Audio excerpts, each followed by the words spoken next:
Hello, everybody. We were waiting on Tommy. He's going to be a little bit late, but he said he'll be able to make it tonight, so he'll be here in a little bit. Should be here in like 5 or 10 minutes. Welcome to A Week Ahead, our news show on Billy Doodle channel. We're at episode 8. It is April 28th, 2025. We're going to go over the weather real quick. We can see below us right now it is 71. Let me update that. And I'm going to be taking a look at Discord every once in a while to be checking for Tomboy. Right now it's getting a little colder. 68. Looks like it's going to rain Thursday. Maybe some thunderstorms. Wednesday is going to be cleary. And then we're getting rain for the rest of the week. High is 70 on Thursday. high of 76 on Tuesday. Rest of the days are like 63 to 57. So not really the hottest, but there was a 70 degree days would be nice. Probably a little humid. I hope everyone's having a real good start to their weeks. If everyone has a comment or drop a comment. I'll go over stocks real quick while Tommy's away. We do have stocks above us for the end of closing today. And we see that the Dow's up 0.3%. The Nasdaq went down 0.1%. The Russell 2000 went up 0.4%. And the S&P 500 went up 0.06%. Small gains. The numbers according to last week, the Dow is up 3.1, Nasdaq is up 8.2, and the S&P is up 5.6. We're still on those tariffs pause time right now. We have pretty much we're 2 weeks in, so if let me do some quick maths. 76 days left on the tariffs. It's interesting too because he said he was going to get 90 deals done in 150 days or something. No, it may have even been 90 days. We currently have 0 deals done with any country, so that's fantastic. I'm going to take a quick sip of my tea before I start the first news topic. I'm going to go a little bit slow until Tommy gets here.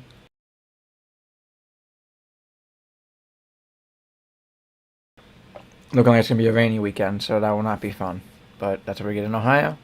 A little nicer in the week.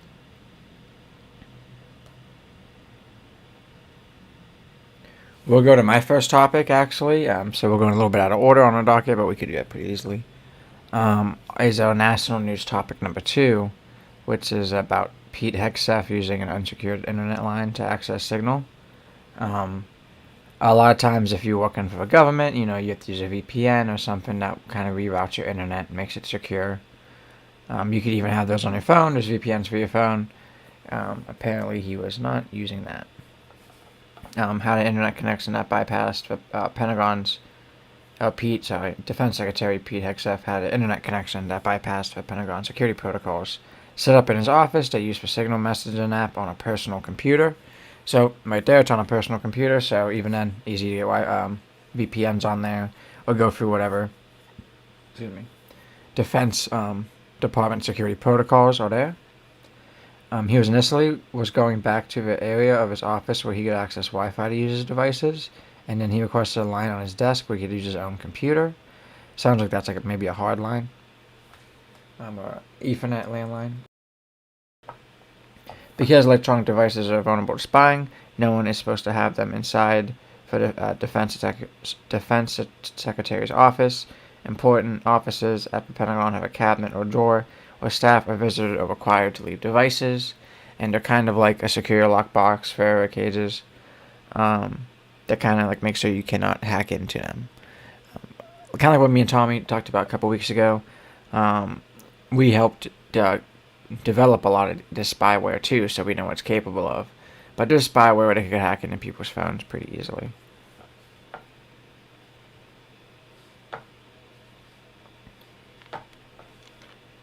Oh no.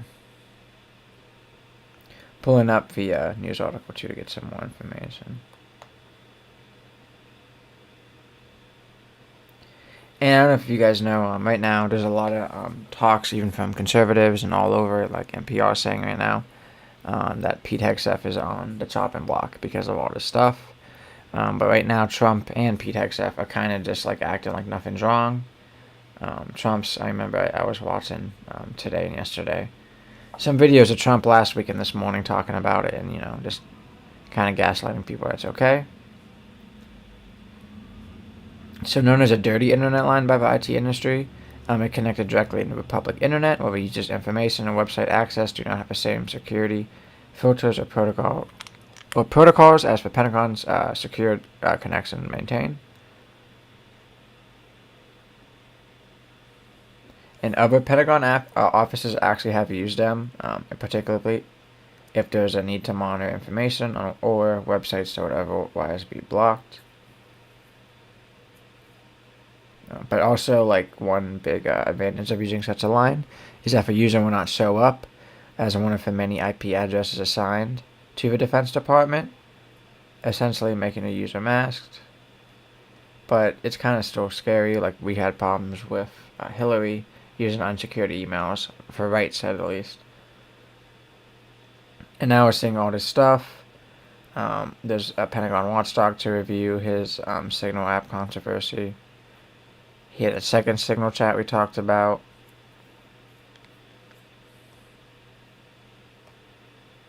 And I thought there was some more information. I remember watching a Young Turks video where they were talking a lot about how some of his underlings he brought in are getting fired. And he's kind of just saying, he's kind of blaming them for the leak and saying it's because of leaks. But a lot of people are thinking that maybe it's because they're like anti-war and that they wouldn't want to go to help out Israel.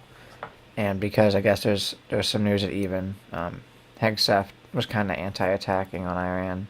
He didn't want to attack Iran or have go through with it. So he might be a little bit anti-war, if I'm not mistaken. I might have to look that up. Let me make sure Tommy's not in here. No, we're still waiting.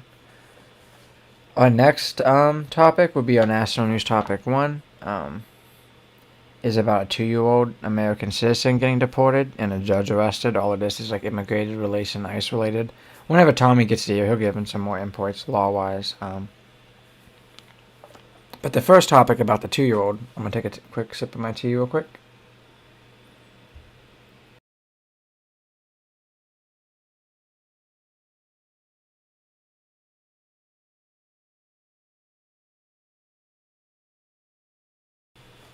And spit out my cough drop, and we're all good. So according to court documents, there was a child known as VML, because she's a child, and her family were taken into U.S.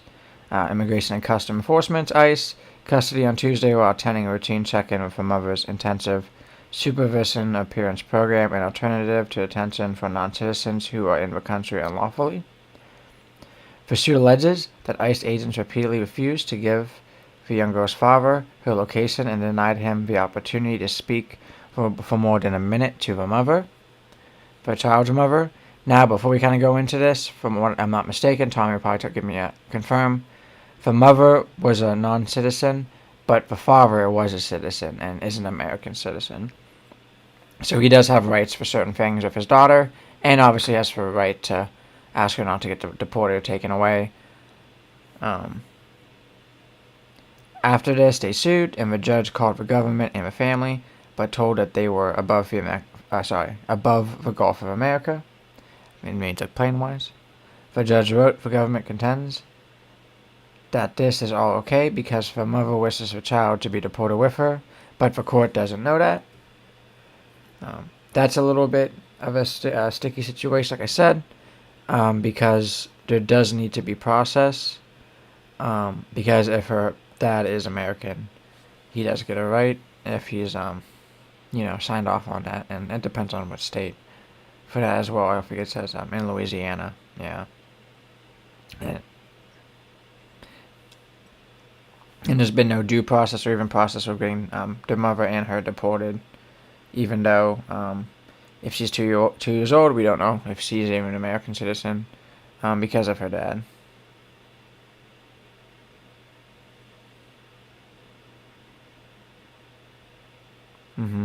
So a U.S. District Judge Terry Doughty wrote that the toddler had been sent to Honduras on Friday alongside of her mother and sister, even as the court had sought to clarify the girl's status. We don't even know if he sees an immigrant, or a non-citizen immigrant, or an American citizen.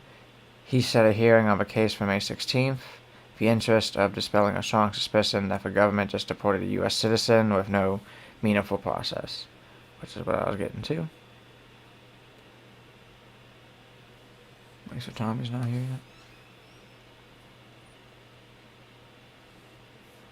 Yeah, see, basically, like, since the court doesn't know that for sure, that's important to know for a hearing, and if it does.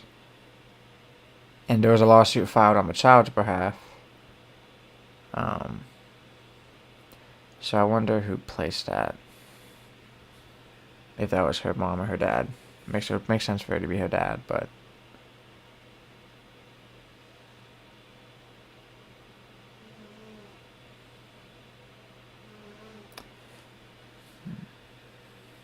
pretty much the same things I'm saying I'm reading on this article.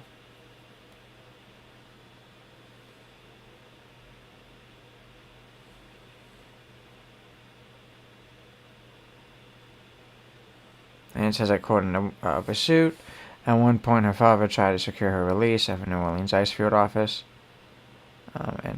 and began interrogating the family's attorney about the father's immigration status and attempt to lure him into custody as well.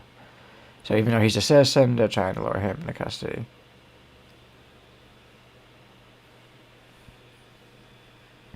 And in the email statement to NPR, DHS, Department of Homeland Security, which oversees ICE, defended its decision.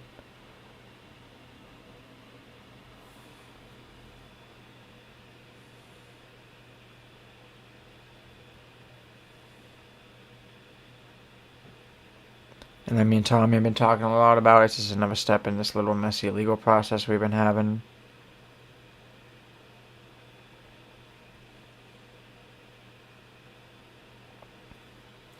I'm gonna check my phone real quick. Yeah, I thought Tommy would have been here by now, but let me see what time he said he left. He was probably leaving the, Yeah, he should be here pretty much soon. I just don't want to go in like too many more topics without his input. So let's look. Oh no, that's not what I want to see. How the Cavs doing?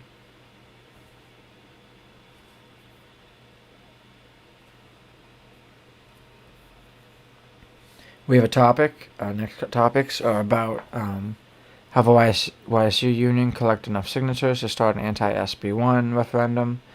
I mean, Tommy talked about how they could do that and all the efforts it would take for that. Bill Johnson and the actual facility, Youngstown, for faculty, for the admin of YSU, not really faculty, because faculty are considered a union, and you got administration. They kind of released their own statement about this and talked about how, I'm gonna bring Tommy in real quick, about how like they didn't agree with the union.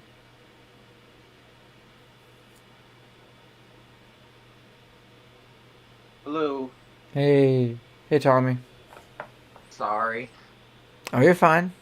I'll let you say hi real quick while I drink my tea.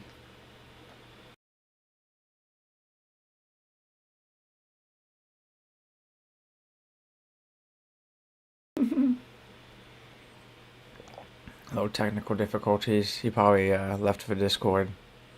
Let me move him back in. Yep. Hey Tommy. Sorry, I hit the wrong button. I was Russian. Oh, you're good. Okay. You're a Ruski? I didn't know that. You're Russian? No. Alright.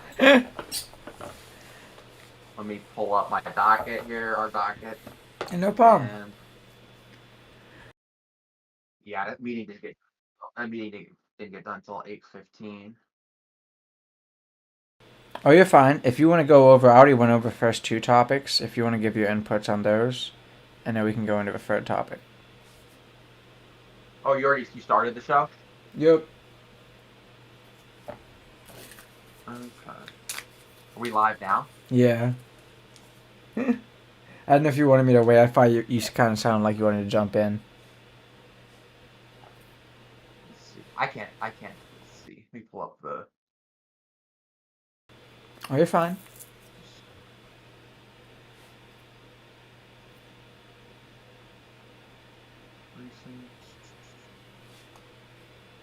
Our first topic was that about the 2-year-old girl getting deported, and I actually missed the whole second part, which is about the judge getting arrested. So you can go over that as well. Let me pull up my microphone here. Yeah, no problem. I apologize, everybody, that I was late. I was I was in a meeting. So you said you already went over the first two topics? Yeah, but on the first topic, I didn't cover how the judge got arrested in court. Okay. And then about the 2-year-old, her dad's a citizen, right? That's what I thought I heard, but that was from like TYTs, and I didn't confirm it. I don't think that news article said anything. Yeah. Her mom. Yeah. So as So as Liam was already talking about, he already discussed the whole, 2-year-old, American citizen being deported, which is just a terrible, terrible, terrible, um, travesty to the rule of law in this country. The fact that, an American citizen, could be deported without any sort of meaningful due process, or the fact that, the ICE, was just talking to that father, wouldn't provide any details. Like it truly is sort of a disgusting story all around that shows sort of, I struggle to find the right word, but I think the right word is like depravity of the Trump administration. It just truly is disgusting. But I'll kind of gloss over that as my co-host here already went over it. Yeah, something I What covered also too. was getting I don't some know if I cover. don't know if you read was about how, like, even when he tried talking with ICE agents in New Orleans, they tried to like lure him in. His judge said they were kind of being weird, or his not his judge, but his attorney said. So Yeah, it's kind of so weird how they're treating people with this. yeah, I want to point out too, but this 2-year-old case, this is a Trump appointed judge. This is a Trump appointed federal judge, and you don't become a federal judge that is appointed by Donald Trump unless you are um, conservative. Like that's just one of the cold hard facts of the federal judiciary and the president submitting nominations and the advise and consent process of the U.S. Senate. Presidents are going to pick judges that align with their sort of view of judicial interpretation, not necessarily like sort of like not necessarily like how they think they're going to rule in cases, but like sort of their broader philosophy on the law. Like do they value like original intent? Do they value textualism, the plain words? Do they look at more context? They look at legislative history. So the fact that this judge, would say that, hey, this child was denied due process is just crazy.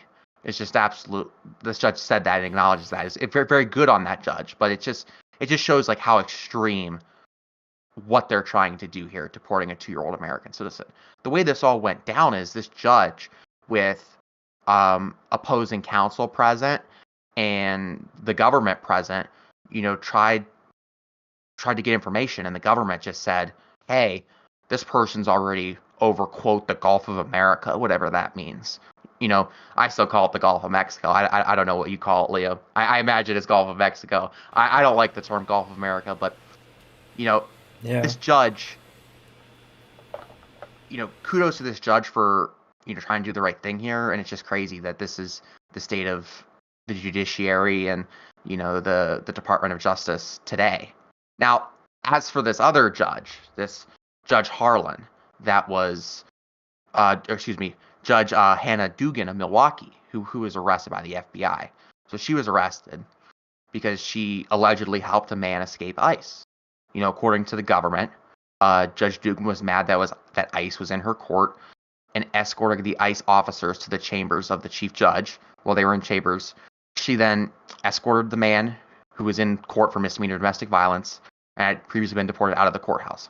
So, what I really want to focus on in this sort of situation is not necessarily the actions, the alleged actions, I should say, of the judge, or the alleged actions of the criminal defendant in that case. What I think is crazy important here is just sort of how much of a danger this is to the separation of powers doctrine that our whole constitutional system is built upon. This is a state judge here. This is a state judge out of Milwaukee. But, I'll kind of talk about the federal judiciary here for a minute, for a little more. Article 1 of the United States Constitution establishes the Congress, both the House and the Senate. Article 2 of the United States Constitution establishes the powers of the president and the office of the presidency. Article 3 of the United States Constitution establishes the judiciary. So again, I know this isn't a perfect sort of one-to-one comparison because this is a state judge, but the our system was designed like this to provide checks and balances to each corresponding branch of government. And the only sort of regulation that the other branches have on the judiciary is, the advise and consent power that is given to Congress, and as well as the impeachment process that is given to Congress. So the fact that, again, I understand this is a state judge, but the fact that a federal official, the Federal Department of Justice, as part of the executive branch, as part of Article 2 of the United States Constitution, is interfering with a state matter like this, a state judge trying to do her job. It's not really about this particular case. It's more about, federal executive branch officials trying to impose their will on people and show like, hey, we're really in charge around here. We can do what we want. We're already seeing this. They're ignoring injunctions. They're ignoring variety of things, orders from the court. They're not following the Supreme Court. They're obstructing. And now they're arresting judges when they wouldn't even be allowed to do that because at all. That's not something that is routine in our constitutional system. Yeah, you gotta be pretty corrupt to get arrested by the FBI as a judge. Pretty corrupt for a while. That's insane. Exactly. The separation of powers doctrines that we're seeing, that are enshrined in our system, are there for a reason. And in the federal system, the president, can appoint people to federal judgeships, but it's up to Congress to advise and consent. Really, the main boss of, the main person that holds any authority over the judiciary is Congress through the advise and consent process, not the president. So, again, this is a state court issue, but it's just insane that they're doing this. And it's not about the rule of law. It's about them showing, who really is in charge. Especially showing up like that, because they could just have showed up later after the court, figured it out then, deported it then if you wanted to. Like, showing up while he's in court is kind of crazy. Like, that we need him now. That just shows, I don't know. Like you're saying. Exactly. And especially not listen to them. Like any time in history, if they're not listening to the courts about actions and even attacking the courts themselves, like, that's kind of like a pillar of democracy. Police should always listen to the courts, so. Yeah. Okay. It's insane. And, this is part of a broader pattern of conduct and abuse of power by the Trump administration. Liam, what do you think would happen if you ignored an order from the United States Supreme Court? Do you think you'd be okay? Or do you think you'd be in a federal prison? I'd be in Mexico, but I mean, before that. No, yeah, I wouldn't be okay. I'd have to be in Mexico. Like, no phone, no one knows who I am anymore. I'm a new dude. Yeah, okay. Yeah. But normal people, you go south. You go south of that Gulf of America. Is that where you be going? Yep.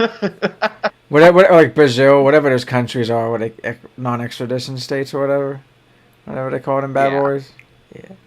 Find me a nice place. But that's what's happening right now. Is they're just ignoring the courts. They're arresting judges, and this should be throwing up all sorts of alarm bells in people's brain. Like, hey, we might be in a constitutional crisis right now. That's what I'm thinking right now. And if you're not thinking that, I think your head might be in the sand, because this stuff is highly unorthodox and just insane. Yeah, a lot of times in history they've done this, and it hasn't led to good things. No. But people could look that up themselves. Major countries or minor countries. The police aren't listening to the courts. And you got to understand too, is authoritarianism is not solely done by authoritarians who lust for political power at all costs and want to enshrine their power. Mm-hmm. it's not just done by them. It's done by good people who do nothing. You know, there's an obligation on us as American citizens to peacefully protest and say, hey, listen, we value our constitutional rights. We value our basic principle of due process, where the government can't just throw a bag over your head and throw you in some concentration camp in South America without ever seeing a judge. Yeah. So that's just something I want people to keep in mind is, bad things are happening, sure, but don't be a bystander. Peacefully express your opinions. Yep. We'll have midterms coming up. Everyone can vote in too how they're feeling, because a lot of this is crazy. Even on both, you're a Republican, you definitely feel like there needs to be due process. Because it's the same people that think the government's so efficient, has a lot of trust in them and doing certain major things, which is like deporting people. If they're inefficient, I wouldn't want the government doing that majorly, because at any time there's an efficiency, that could be me. But they don't really see it like that. So, what's it called when the police don't like listen to the courts and eventually kind of run the courts? Contempt, it's like when you don't follow a court order, contempt of court. But I mean, let's say there's a country and the military run the courts. Yeah. Is there a word for that? Okay. I mean, I would just call it fascism. Yeah. I would just call it fascism, authoritarianism. It's a complete degradation of our separation of powers doctrine that is fundamental to, not just democracy in the United States, but to most democracies around the world who have an independent judiciary who make sure that the government doesn't overreach and either, exercises more power that is, given to them by their founding document or improperly intrudes upon the personal rights of its citizens. This sort of idea of an independent judiciary is critical, not just to our democracy, but also just to the idea of democracy. Yeah, agreed. Because we're a staple because of the separation of powers. We haven't really broken over time. We've done some messed up stuff, but nothing too crazy like some other countries have. So it'd be nice if we can keep them pillars going, keep them pillars nice and strong. I'm under no illusions that the judiciary is not perfect. Like, the judiciary has made some very bad calls, from Korematsu versus the United States, where they said that the government can imprison people of Japanese ancestry in internment camps in the United States during the Second World War, or cases around slavery, where they ruled that, African Americans, can't go into court and testify or bring a claim because they're not people, they're property. Or when this separate but equal doctrine was originally upheld and led to Jim Crow segregation throughout the United States until the Civil Rights Act in the 1960s. I'm under no illusion that the judiciary is not perfect, but we're not necessarily even talking about, individual cases. We're talking about the broader sort of philosophy of this is how democratic systems should work. And that's what's scary right now. It's not necessarily that, hey, I disagree with this court ruling for this reason. It's that even the principle that is fundamental to our democracy is under attack. Good point. And I agree. So we kind of have to keep protesting, keep writing up our local constituents to let them know how we're feeling about all of this. The next topic I went over was that Pete Hegseth about the unsecured internet line to access Signal. That was a pretty quick one, but it was pretty interesting. Yeah, I don't got much to say about that other than, this guy's a drunk and he's an idiot. I'm just going to be straight up with people on this podcast. And probably about to get fired, I was saying. Everyone's saying he's about to get fired, so I don't know.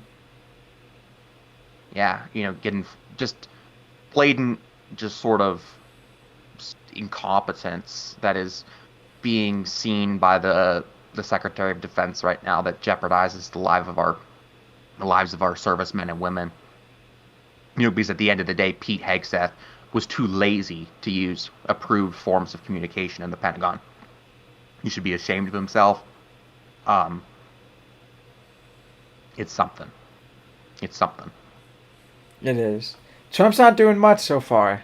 I'm telling people, can you name something he's done to help people besides literally nothing? So, um, Yeah, and yeah. I agree with Pete. He's just It's just crazy. He'll get fired and he'll find someone good. I just wonder if he's gonna switch because he wanted someone that was such a loyalist and not really like good at a job, and he's doing that in a lot of fields right now. If that's gonna come back and bite him, because if a lot of people aren't good at their jobs, you ain't gonna have a good, cabinet or even government. I, again. I don't know this, but I suspect Donald Trump's going to stand behind Pete Hegseth. And again, I don't He is know right this, now, but yeah.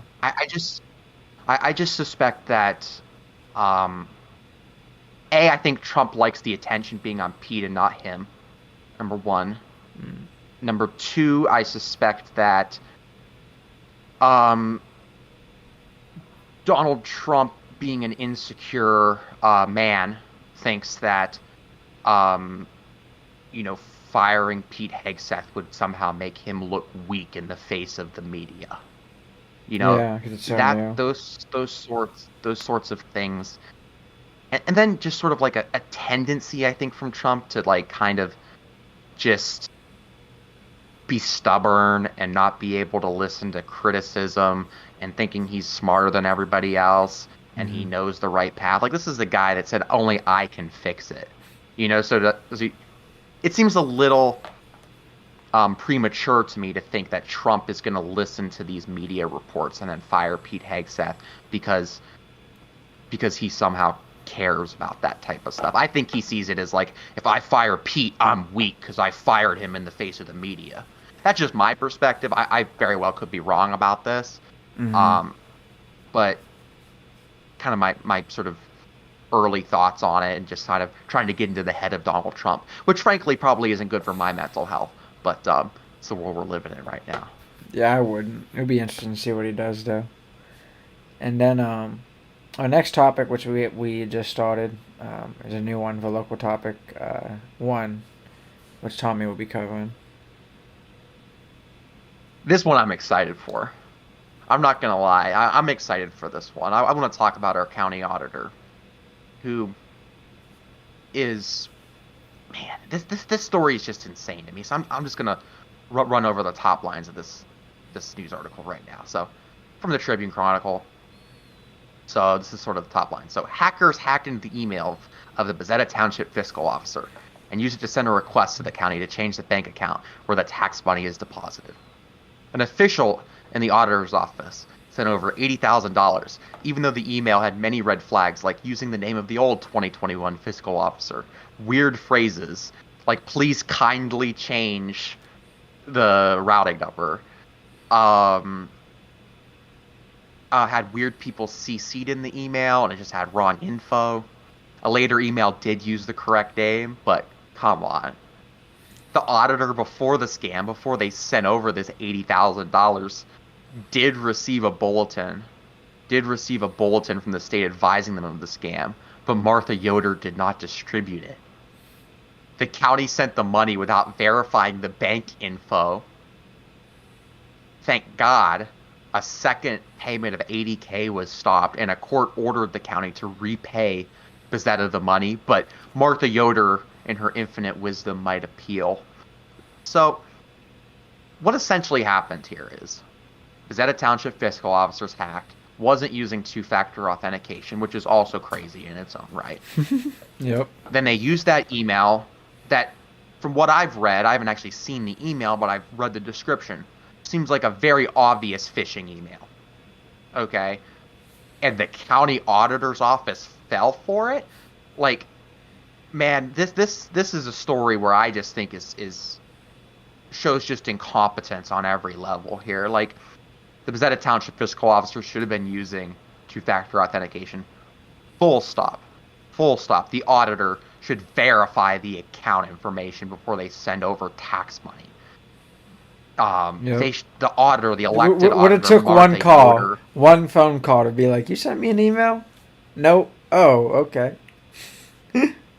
well, they actually say too in the article. It's not in my notes here, but they do say in the article that um, they knew each other, like in person. Like they could have like just like called them. Hey, Yeah. did you send this email? Hey, I got this weird email that referenced the name of your predecessor. But nope, nope. Martha Yoder's people, and by extension Martha Yoder herself, because she ultimately is responsible for this. The buck stops at her desk. Um, just listened to a blatant scam email and sent over $80,000 of taxpayer money to a bank in California. Why would Bezetta Township store their tax money in a bank in California? Yeah, I I don't don't know. know. I don't know. Like there's just so many things with this story that it just seem um, crazy to me. Like the incompetence is insane to me. Yeah. But Agreed. just absolutely crazy. Do you have any comments on this? No, I agree for sure. Like I was saying, like 80K is crazy to lose, and I really hope it kind of serves that like with the last election around here, like if you vote down ballot, sometimes you're just gonna vote dumb people in, and you can't really do that. You gotta vote the best people in, and that doesn't really always happen, but sometimes you gotta put the parties aside and say, okay, like this is really. I feel like this will really hurt them because now us Well, as Democrats in the yeah. county, we could always use this as an example of them not being good with money and this like using their own ignorance. A lot of this stuff is easy, Yeah, especially if you're the auditor and actually dealing with money. So right. Like Liam, like imagine if I sent you an email from my personal email and then it was signed Dave. Would you send $80,000 with that email? Like, no. like And like I'm saying, it's you know, so easy. Like they could have called them. Like I don't think this is something that happens a lot. So you know what I mean. Like why not make a phone but call and it confirm must everything? I mean it must but they were aware of the scam though, you got to remember that the state government Oh sent no, out I'm this talking about. bulletin I'm talking saying, about "Hey, like be giving aware." them 80K. Like I don't think they give the townships 80K every month, right? So like if this is I like a imagine yearly thing, I'd be like yeah, I call the imagine person up. and they had to stop another 80K. They were in the process of sending another 80K.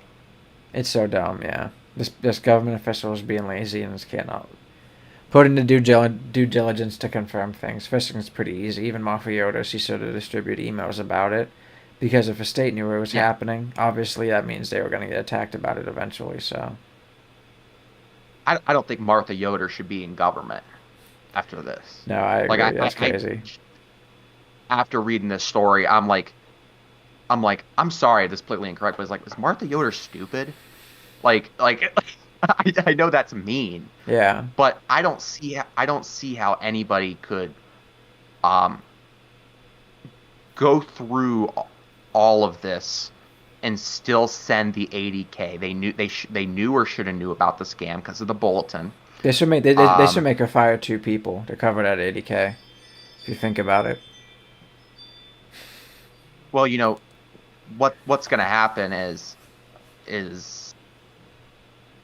some person other than Martha Yoder is going to take the fall for this. Yeah. That's probably how it's going to play out, and it may have already happened, and I'm just unaware of it.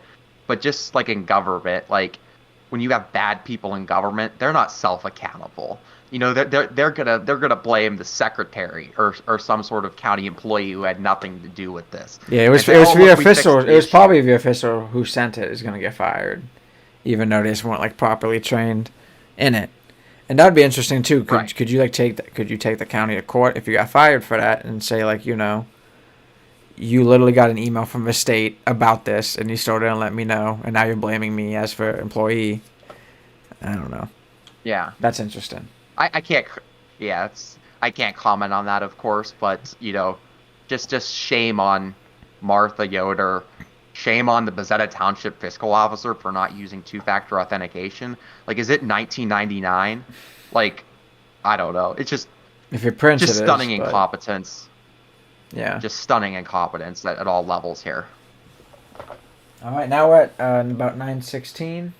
Be going to our next topic, And I think if like even on anyone on both sides, they need to look at that last topic and say, okay, I need to be smart about who we're voting in these things, because like losing 80K as a county, like that still hurts everyone in the county. So I won't lie, that could be a new park, that could be a new road project, a new sidewalk project, it could be a new sanitary line, new sanitary pump station, water line, water pump station, whatever.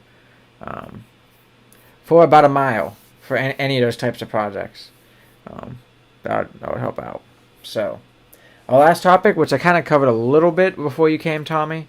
I was trying to like save some time, so I went through like what topics we were going over. You're good. Yeah. But about the YSU Union collecting enough signatures to start an anti-SB1 referendum. Me and Tommy were talking about this last week and how they can get this started. Kind of like if you watch that HBO show about government corruption and Larry Householder of the state of Ohio. Senate Bill 6, they kind of try to do the same thing back in the day, get referendums for that. I mentioned real quick how I read, I think it was Friday, how the YSU administration, so like Bill Johnson and all the administration people came out with a statement saying that they don't agree with the union. And I find that very interesting too, because if your administration and your union aren't really meshing, that shows a lot as well. We talk about before too, like administration, they do know a lot about college, but a lot of times the union workers and the union guys are like the actual professors. So I feel like they have more hands-on experience of what is needed to be done with these students. So that's very interesting as well. And I'm pro-union and I'm pro like who's the hands-on worker. So if there's not a good mess between the unions and the administration at YSU, we really need to think about how to fix that.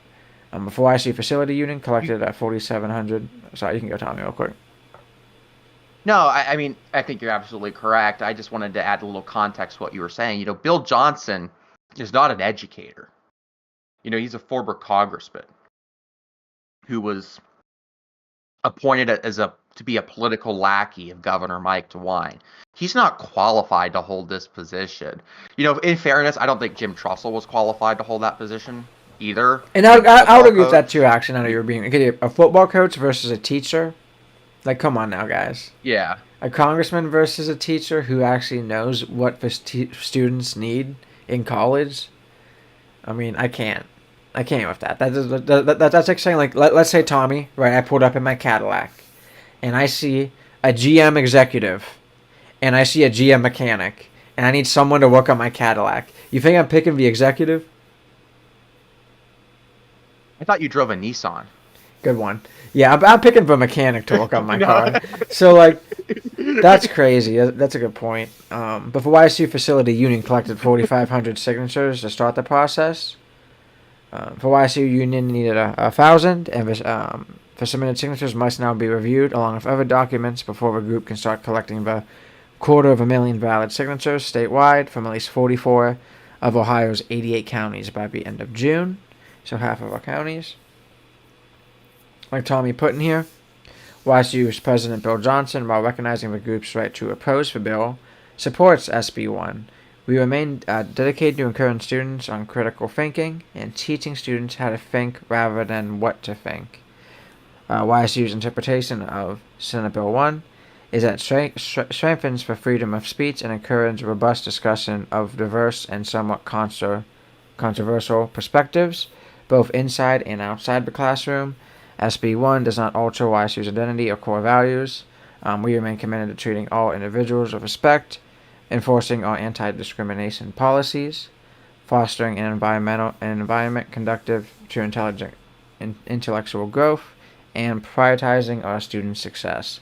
Now, as a graduate of YSU in engineering, I find that very interesting because he's talking about he would rather teach students how to think rather than what to think, and it's gaslighting because it's ignorance. And he's a politician, so he knows what to say about this kind of stuff. Politicians are very good with that, and especially someone like Bill Johnson is very good with that. But like me and Tommy talked about before, I personally believe, and we kind of personally believe, like Senate Bill 1's the opposite of that, because if this was true, it would be a bill that expanded knowledge in colleges, but instead it limits knowledges and freedom of speech, freedom of actual certain opinions. Well, he's saying it's the opposite. Like kind of what me and Tommy talked about before. I know people on both sides in college is like you were able to give any opinion you wanted. Now it's Yeah. just gonna be limited by the government, and that's not how it should be. And it shouldn't be monitored by the government either. These people kind of brainwash You know. themselves into thinking a lot of this stuff's crazy, and I get it. But like, if you go into a class being crazy, you're gonna get crazy opinions and people treating you a little bit different. But like I told Tommy, like I wasn't going into women's studies trying to be crazy or start shit every day. Some classes offer learning. Every class is like that. Good opinion. Good. Here's a great example, and I've seen this a lot in college. For same guys that have problems with like the college lit class with a liberal arts teacher, is because like they were the shit starters in high school, and like it doesn't matter what class you're taking. If I tried to start shit in my engineering classes all day, he's allowed to kick me out. I would have got kicked out of that class. Like everyone there is spending a lot of money to learn, and like you're allowed to give your own opinion, but if your whole thing is I'm just gonna antagonize all day, you're obviously not learning. And this is it's something that I found interesting too, because I see some people on the right that actually think that like this antagonizing all day gets you creative mind, like a creative solution, but it really doesn't. It kind of puts you into like this like blinded mindset that you have to get done quick, and that doesn't really give you creative solution. A creative solution is done not really always in a quick way, but sometimes pieced together over time, or sometimes even in a quick way. But so like all this, I feel like this is just a little bit crazy to me to how we're going at colleges. I would say it's not Yeah. really fair. I absolutely agree with you. You have a very nice Cadillac, Leo. I'm just a smart ass. Uh, but here's the deal. Bill Johnson said, again, who's a politician, not an educator. And like, to sincerely answer Liam's question, do you want the CEO of GM or an engineer to work on your car? Of course you want the engineer. Bill Johnson is not an engineer. He's not an educator. He's a politician who is being rewarded with this position as YSU president. But he says, we remain dedicated to educating students on critical thinking and teaching students how to think rather than what to think. So the problem with that is there is such a thing as an objective fact in this world. 2 + 2 = 4.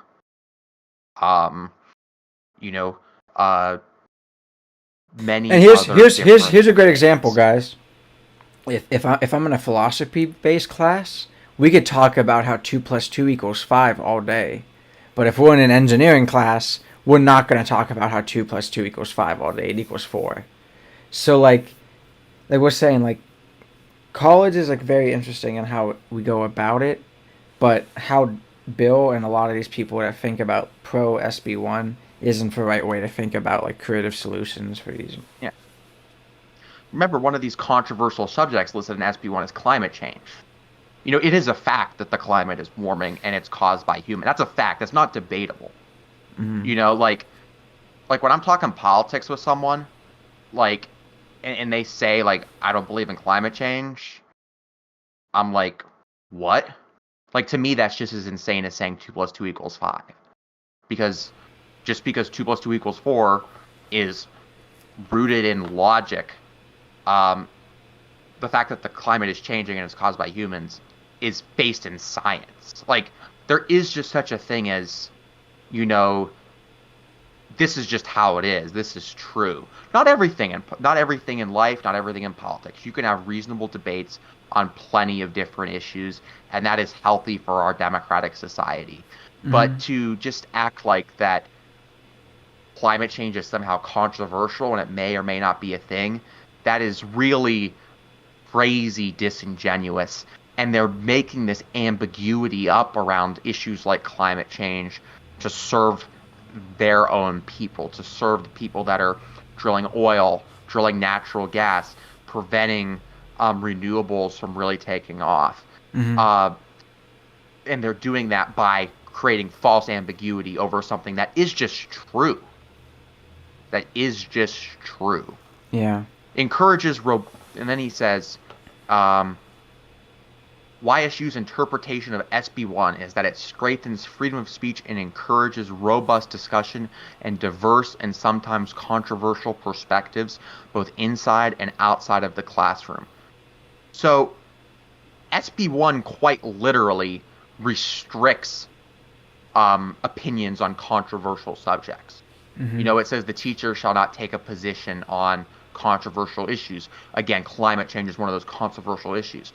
So how are you saying that SB1 strengthens freedom of speech when it literally limits the freedom of speech of the professor? That makes no sense. Mm-hmm. That makes absolutely no sense. Crazy. And this whole statement is insane. But I really And like, wanted I've to, seen some changes at YSU they're saying because of this, without even it being in effect yet. And we're seeing certain other colleges cut certain programs. But a lot of it too, and a lot of people like we're talking about, is college. Like me and Tommy talked about last week, and even when we talked about SB1, a college is a place for diversity, and this limits it. So you can't say that what we've been going on and on about, like 2 + 2 = 5. Some things are objective facts. It's interesting, like, talking about climate change. We'll always talk about like certain industries have a lot of money. Like climate change is like $170 billion industry. That's like 1/10 of the healthcare industry. At like 1.7 trillion is healthcare. So certain industries are different. But like anyone could look up ExxonMobil back in the 1970s spent like $10 billion lobbying really against their own research that was basically proven that like with higher carbon in the air, higher temperature, kind of proved climate change and global warming at the time, because that's kind of all they knew back in the 70s. And they spent a ton of money hiding that, and we're seeing that now. But now we're seeing it like actually take place in college. We're not seeing it like with big companies trying to hide research or throw a lot of money into big oil research or their research, but they're even doing it through bills and through the government, limiting colleges. Like me and Tommy said, it's going to hurt colleges in Ohio. If this was passed when we were going to school and where we live, a lot of people from PA go here. If PA is the same way, I'd rather go to a PA school if they didn't have stuff like this. You know what I mean? And it's interesting, Like me and Tommy talked a lot about trust who you trust, but a lot of times, like even before we do in our daily lives, we trust the people who do the work. So we should definitely trust the people who do the work in this aspect, and the teachers and the actual union. Anytime like the administration and the union don't really mesh, that's not good. We might need to talk about firing Bill Johnson, but I wanted to do that for a while, and we're always having issues after issues. I was happy to be one of the 4,500 people that signed this petition to get this process rolling. Mm-hmm. I have incredible admiration and respect for this YSU faculty union for starting this endeavor of trying to overturn this terrible, terrible, terrible law. They have a long way to go, don't get me wrong, mm-hmm. and it's going to be hard. But they blew the initial 1,000 signature requirement out of the water with 4,500. Yep. So I'm really just very, very happy to see that they have taken up this cause, that they're past this first step. And if these signatures are approved and they submit other sorts of documentation, they can hopefully, start to collect the around 250,000-ish valid signatures that they need throughout the state of Ohio. And hopefully it is successful, because this law is terrible. This law is terrible. It limits free speech. It limits academic freedom. Mm-hmm. It limits labor rights. It's just crazy. I mean, talk people on both sides. Like Bill will say, it doesn't limit labor rights. It removes the union's ability to strike. That's very important. Yeah. And if I was a Republican, I'd be offended.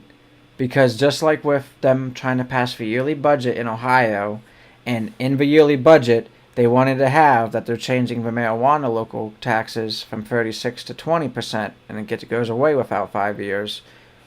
I would be offended that I, as a Republican, elect people that always try to screw over what I literally vote in and want what to happen. And that's what's happening.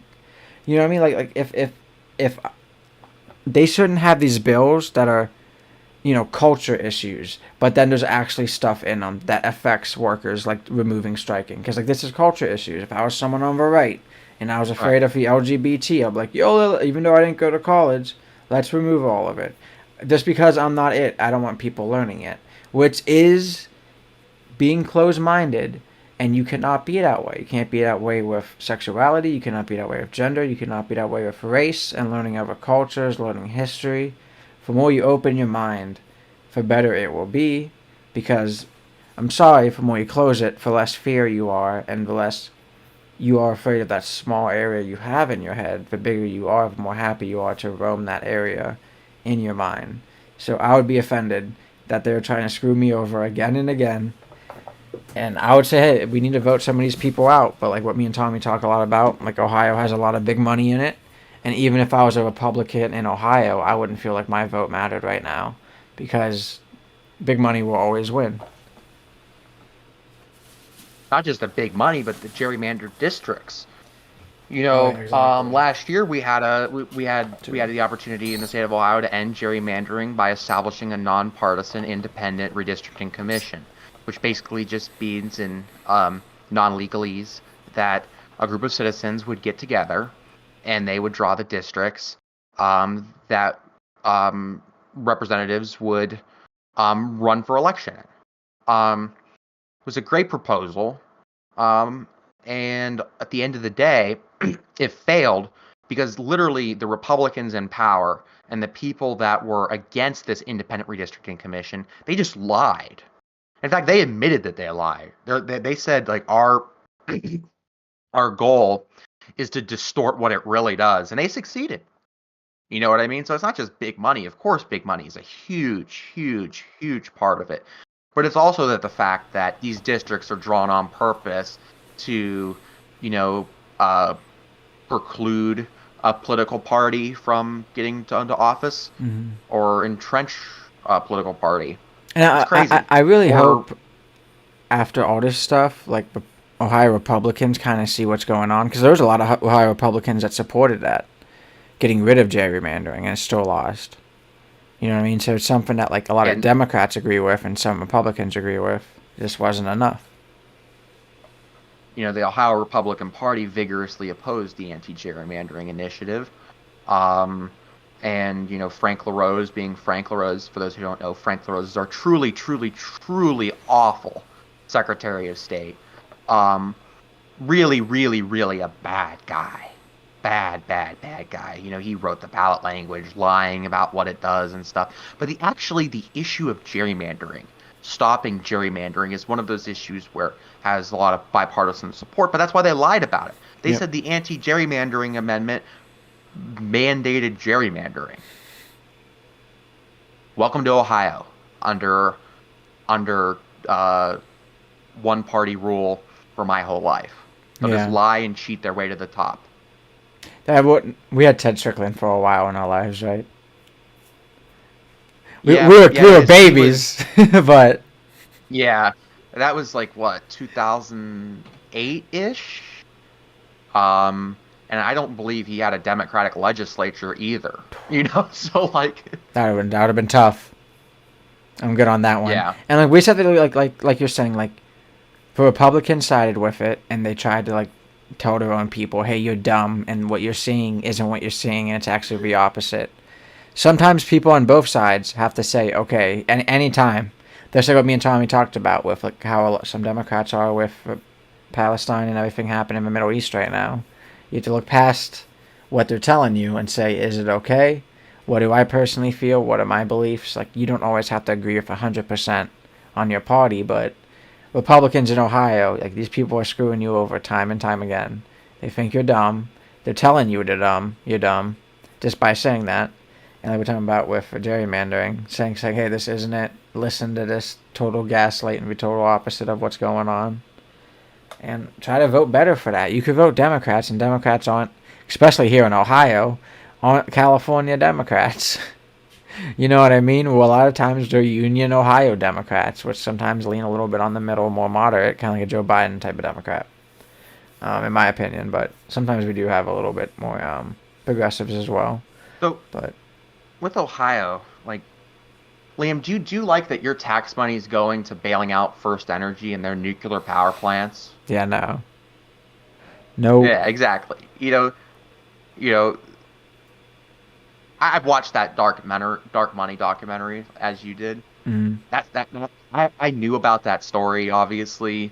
I was well read on it, but hearing those like FBI tapes, like from Larry Householder, from hearing that, that's just absolutely insane to me. Like the documentary really did a good job, like pointing out the sort of the corruption that is seen in Ohio right now, Mm. and like I'm saying this because like you said, they're screwing you over. They're screwing people over, if it's, robbing And local wasn't that Dave municipalities of Yost? tax. Oh, my bad with names. Who was for DA that got him? Was that Yost? No, it was federal. It was a Um, federal prosecution against Larry Householder. I don't know the name. I see. Um but these people are screwing you, if it's restricting the what you can learn in college, if it's using your tax money to bail out nuclear power plants, if it's funding voucher schools instead of public schools and hurting you, Hmm. um, Going if against it's your robbing votes. tax money, Yeah. going against your votes. um, it's just insane. And SB1 is just another one of those bills that, is designed to serve their agenda and not actually reflect what the people of the state need, And which is like, good, high quality, affordable, dare I say, free education. hmm and I'm seeing seeds being planted all over Facebook, like where parents will post like, you shouldn't be talking sexuality with a kid, and a lot of people agree with that. But like once you get to a certain age, especially once you're learning like sex ed, you could teach kids sexuality and open mindedness and stuff like that. Like that type of like seeds, I'm saying, is planting the whole like anti LGBT thing. And like conservatives are Exactly. gonna have a conservative mindset that hey, I'm not gay, I'm closeted, my kids aren't gonna be gay, and I'm gonna make sure they're not gay, and that makes it worse. You know what I mean? Living in Ohio, being a Democrat, having an open mind, knowing people on both sides, we see people on both sides. We see those experiences. But someone who grew up in a conservative household that's openly um, gay, homosexual, heterosexual, anything on the LGBT spectrum, has a way rougher life, especially if they have a conservative family besides like their intermediate family, and they don't feel like they have people to open up to. And that's not okay. Like we talk about a lot, and like, everyone realizes, and it's interesting because a lot of these people are religious. Um, God made everyone, and if someone feels a certain way, I feel like that's how God made them. If it's that strongly, yeah. People live um, every day with hope. Doesn't matter how to get that hope, but we shouldn't really discriminate against that or go against people for that. You know what I mean? It doesn't always have to be a God telling you to do it, and even if He does, listen to Him. We talk a lot about like those morals are kind of good. The golden rule is good, but if you believe in the golden rule that you should love thy neighbor, treat everyone like you want to be treated, you shouldn't care if your neighbor is homosexual. You shouldn't care if his kids want to be open about learning that kind of stuff, and maybe telling your kids, yeah, I have two dads or I have two moms, and like teaching them about homosexuality and other types of sexualities. It doesn't mean you're teaching a kid about sex itself. Love is very, and that's something that's interesting too. Love is very separated from sex to me, at least, because I love a lot of people. I have a lot of love in my life, but some people aren't like that. They only have love for the people they have sex with, and that's their wife or their girlfriend, someone in their lives. So it all depends. But I find it interesting, about kids, and we're talking about. To me, part of a high quality education is comprehensive sexual education. It's just a fact that these abstinence only policies that are seen in Republican states don't work. They literally lead to like higher rates of teenage pregnancy, sexually transmitted disease, stuff like that. Like part of a high quality education is, teaching people how to engage in safe sex. Like, Mm-hmm. and part of that conversation should be, hey, so and so has two moms. Hey, so and so has two dads. Like that to me, that's just part of that whole equation of comprehensive sexual education. Just Mm-hmm. and comprehensive sexual education is proven time and time and time again to have better outcomes than the abstinence-only policies that are enacted in certain states. Yep. Agreed, and something I've seen in Ohio with people I grew up with, college, high school, just all around your life you learn about different people and their experiences. Anytime, and it's interesting. It's interesting that it's like common knowledge that like if you tell a kid not to do something, they'll want to do it more. But then they're like, let's do it. Let's do it with the most natural thing we do. Like, okay. I'll be honest. Like, I'll share this. Like, when I was in high school, in my sexual education class, the teacher told me that abortion was wrong. And then they said things like, condoms are never safe. They don't prevent the transmission of diseases. Very egregiously just false things. And a totally inappropriate opinion that this teacher expressed towards her view on abortion. And I'm just one person here in the state of Ohio, here in Trumbull County. So it kind of makes you wonder, like, is this something that's common throughout the state? Like, what are they teaching children when it comes to sexual education? Because we know if it's not comprehensive, it's not going to have good results. Yeah, I agree with that. And like mine in Georgia wasn't that bad. She wasn't like anti-abortion. She did tell us that like condoms don't prevent all STDs. That is true, but it definitely helps out a lot. So maybe tell them that, especially when you're younger. But for like anti-abortion, like we had a younger teacher, so she was kind of nice with that. And she told us like straight up like, hey, condoms work. Like I don't know if it's like 96 or 98%. Like, but she was like, she told us that. So it probably all depends on where you went to school, but like especially in Ohio with like some rural schools and some small schools, some conservative schools, there could be definitely a lot of different teachings out there. No, like they literally told me that like it does nothing for STDs, and oh by the way, they don't stop pregnancy as well. Like just that's crazy, yeah. Blatantly false. Like, scaring people. Oh, and by the way, abortion's wrong. That's what they said. That's insane to me. I look back on that every once in a while. I was like, huh? Like that TikTok meme, like, huh? Yeah, a cat. Huh? Like that's like, yeah. No, I get that. Just blatantly untrue. And that's all of our topics for the night. We're going a little bit over, about an hour 15. We have 6 viewers. Hope everyone had a good time watching. Drop a like if you liked it or a comment. If you have any other questions or information, stuff you want to say about our topics. No, just my apologies for being a little late. I was in a meeting.